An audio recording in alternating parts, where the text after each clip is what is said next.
Not like that. You're older, so your body needs. I'm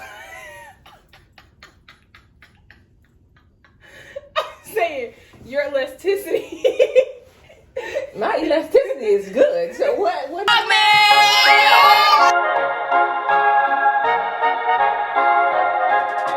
Up on the housetop, reindeer paws. Out jumps good old Santa Claus. Down through the chimney with lots of toys.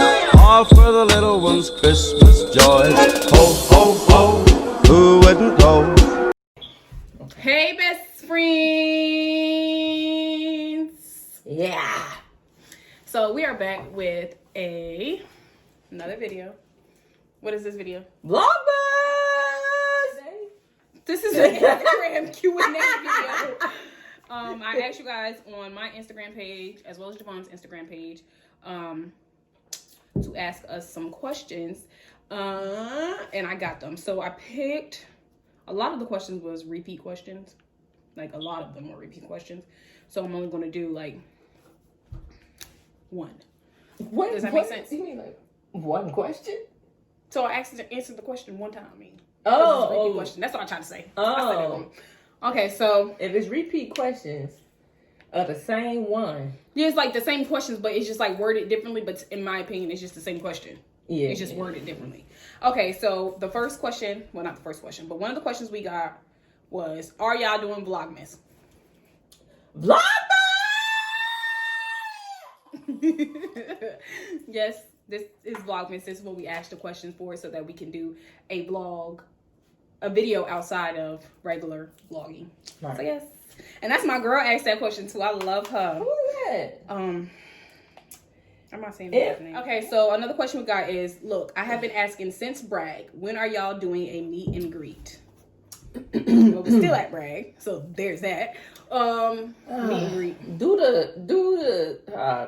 The CDC says do the COVID.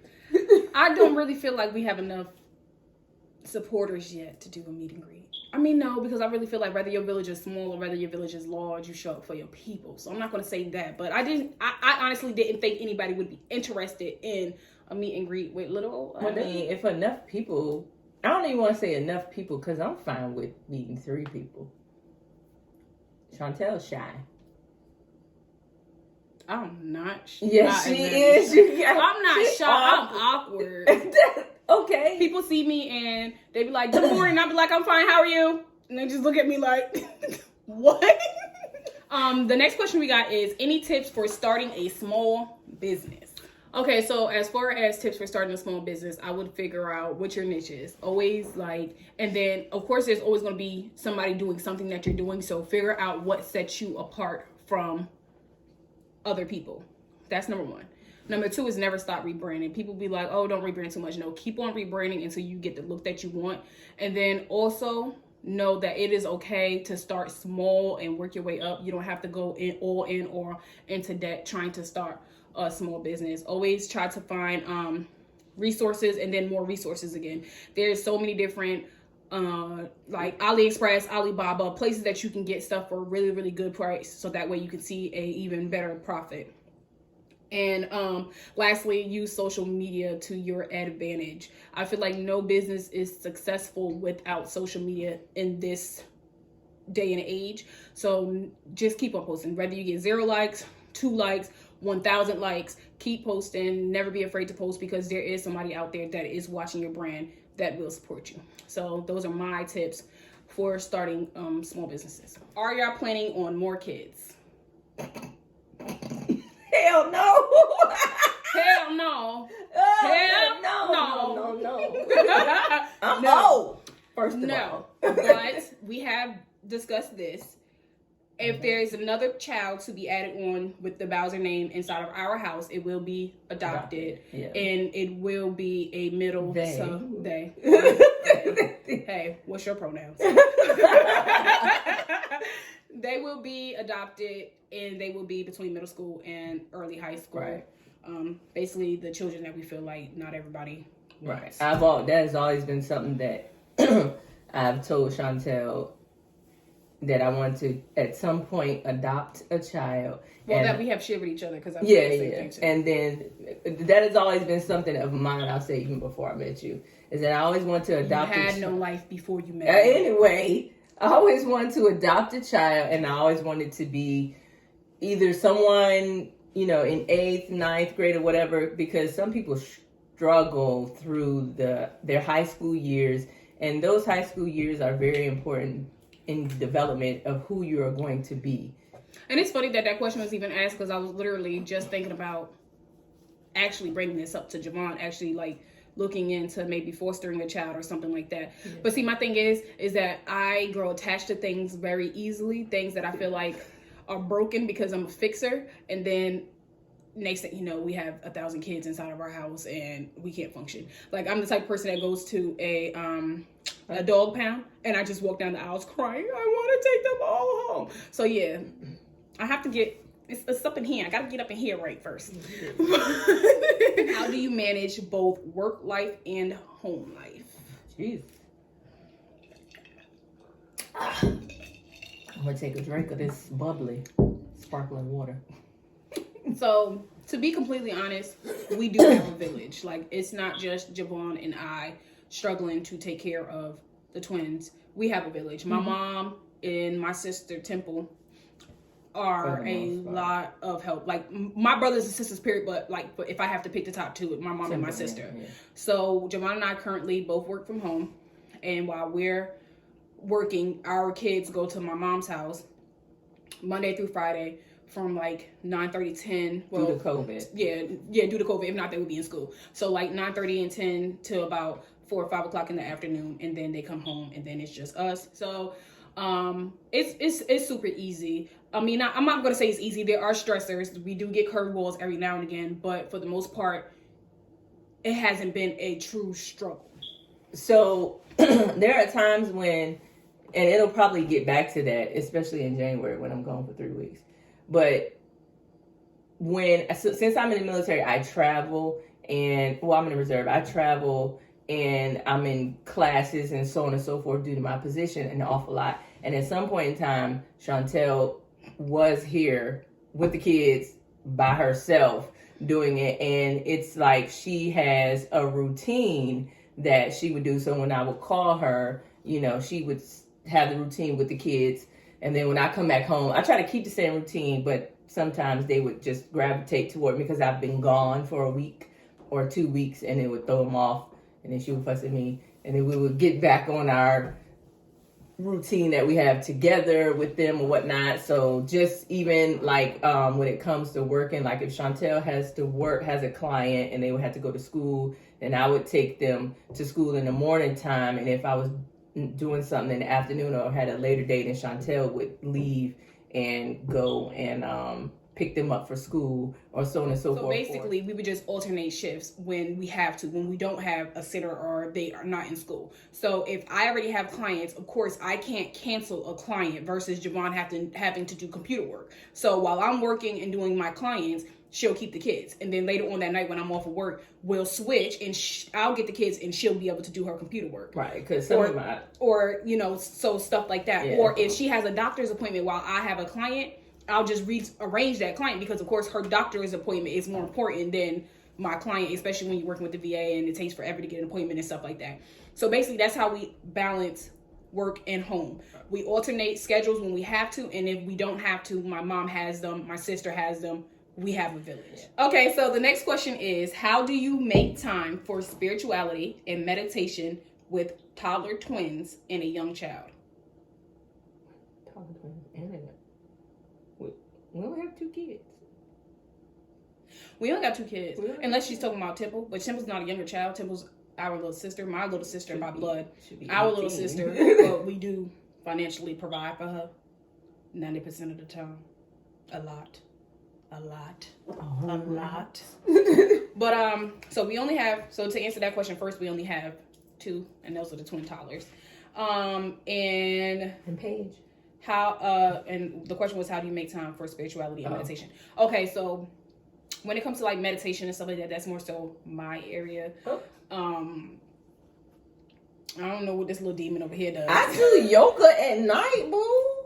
Right there. We're not about to get up on this camera and start lying. On the Fitbit, since I've been doing the challenge with the, what's the name? The Fitbit app has a free yoga. It's like a nighttime yoga one. And it's only maybe like 8-9 minutes or whatever the case may be. And I will go sit right there and put it right on my phone and go through the yoga poses and whatnot, because yoga relaxes me because I have trouble sleeping.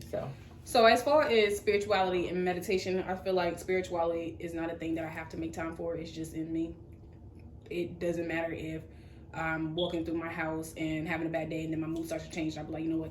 Thank you, God. Thank you, universe. So I feel like that's not nothing I have to make time for. Meditation, I typically use Headspace app. And if I'm up earlier and the kids are still sleeping, and I'll just sit up inside of my bed and play the Headspace app and then try to, get my life right.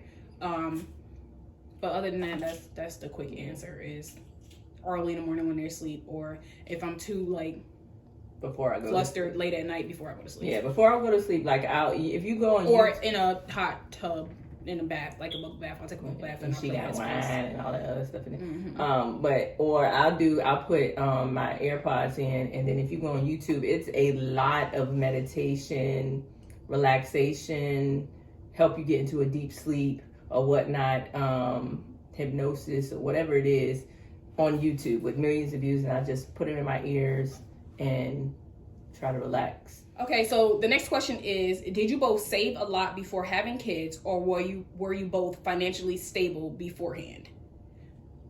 So I was financially stable. We were financially stable. We were financially stable. Sorry. Before we had kids, however, that was a fear of mine when we were discussing having children, is being financially stable and so on and so forth, or saving rather. But still being financially stable, girl, I was couponing and all of that still to the day. Yeah, I feel like, we were, to agree with Javon, we were financially stable, but we also saved. And Javon was really, really big on feeling like she had to get up a certain amount of money to have kids, to where it was at a point to where this video would have looked like this. I was about to be... She was. Peace out. Like I told you what I wanted before we got married. You prolonging it. I'm about to deuce out on you. She was. And I think what was kind of in my mind, I think her aunt had a discussion with her. And she was pretty much like, and that had to dawn on me, you can never save enough. You can never be...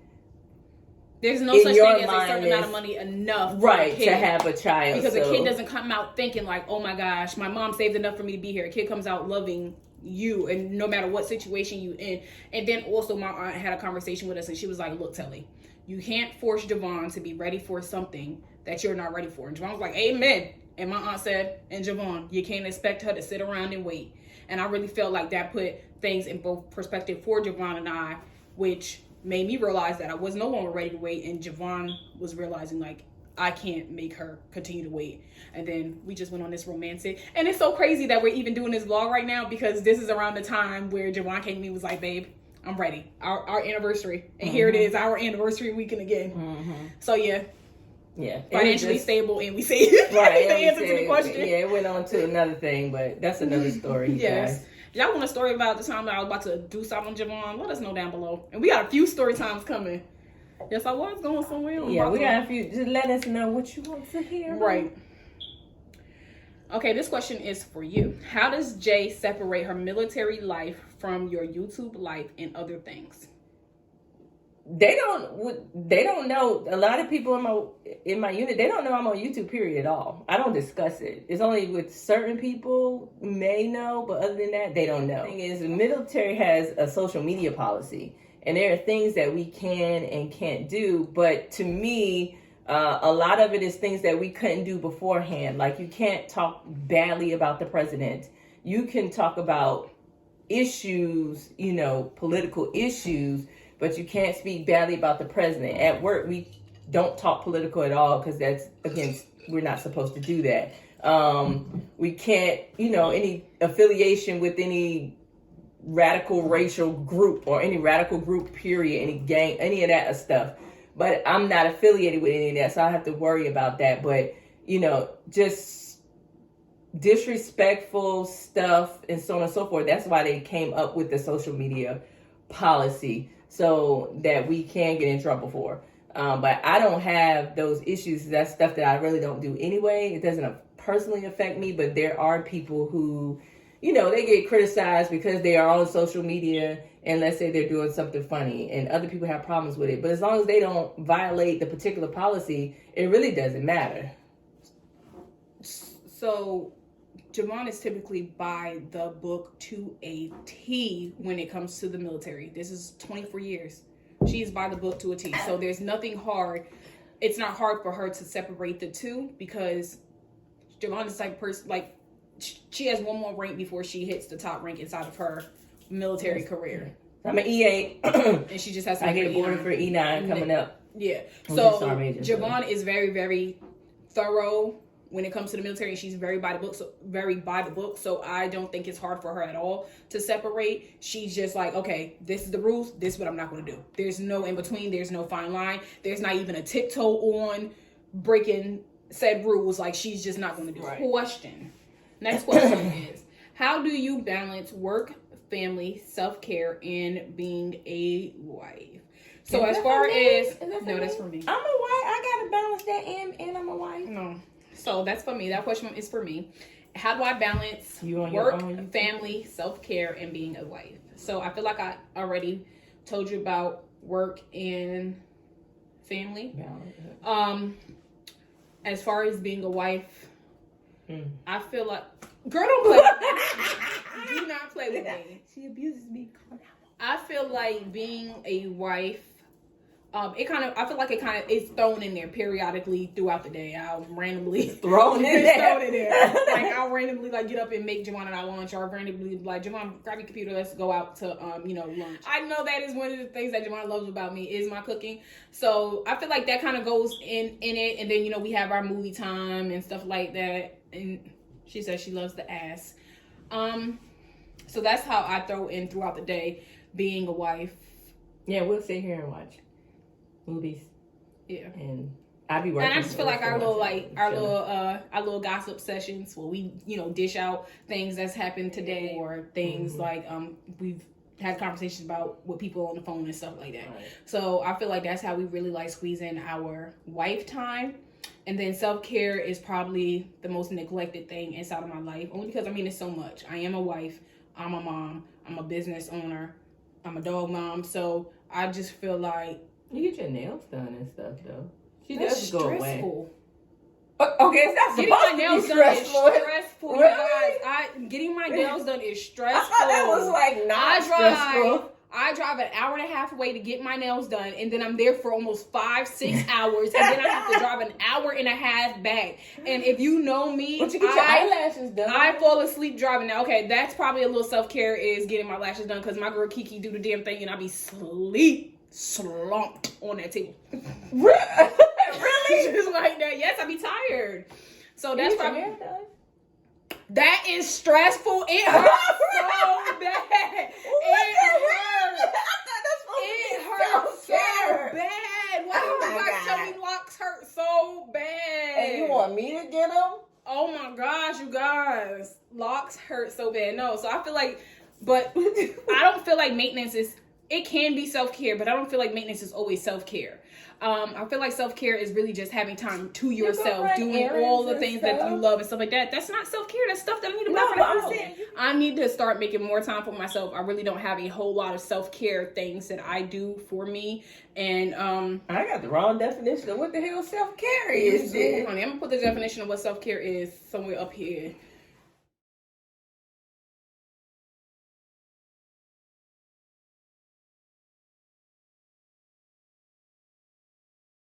So the last question is, how do we handle two different spiritual and religious views in our relationship? And the answer to that is, we don't. Wait a minute. Call 911. I don't know. We don't have two different views.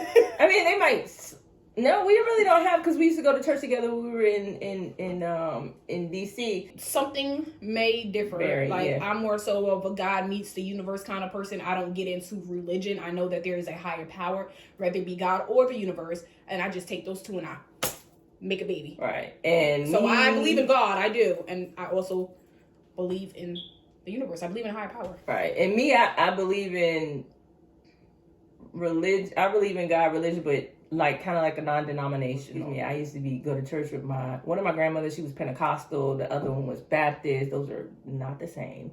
And everything evolved from Catholicism. So it's like I'm non-denominational. I think on my military thing I have Baptist up there though, but it's God and so on and so forth. You gotta take what you need and get rid of the rest of it. Yeah, that's what I was doing. You feel me? So yeah, I don't feel like I feel like Javon just spoke about her upbringing. I just feel like now us as a couple, we're kind of basically about the same. Yeah. But God meets universe kind of people. Yeah. We're spiritual, we're not religious. Yeah. So that is it for our Instagram Q&A. If you guys have any other questions that you want us to answer that we haven't answered inside this video, just inbox it on Instagram, DM it to one of us, and we will do a part 2 if you guys want that. Or any story times. We got a couple. You want to lead them to one that may be coming up? No. Okay. So any stories, story time that y'all may want to know, just let us know. Yeah, so other than that, don't forget to like, comment, and subscribe. Turn on that notification bell so you guys can be notified anytime Telly D and JB upload. And until next time, you guys. Deuces.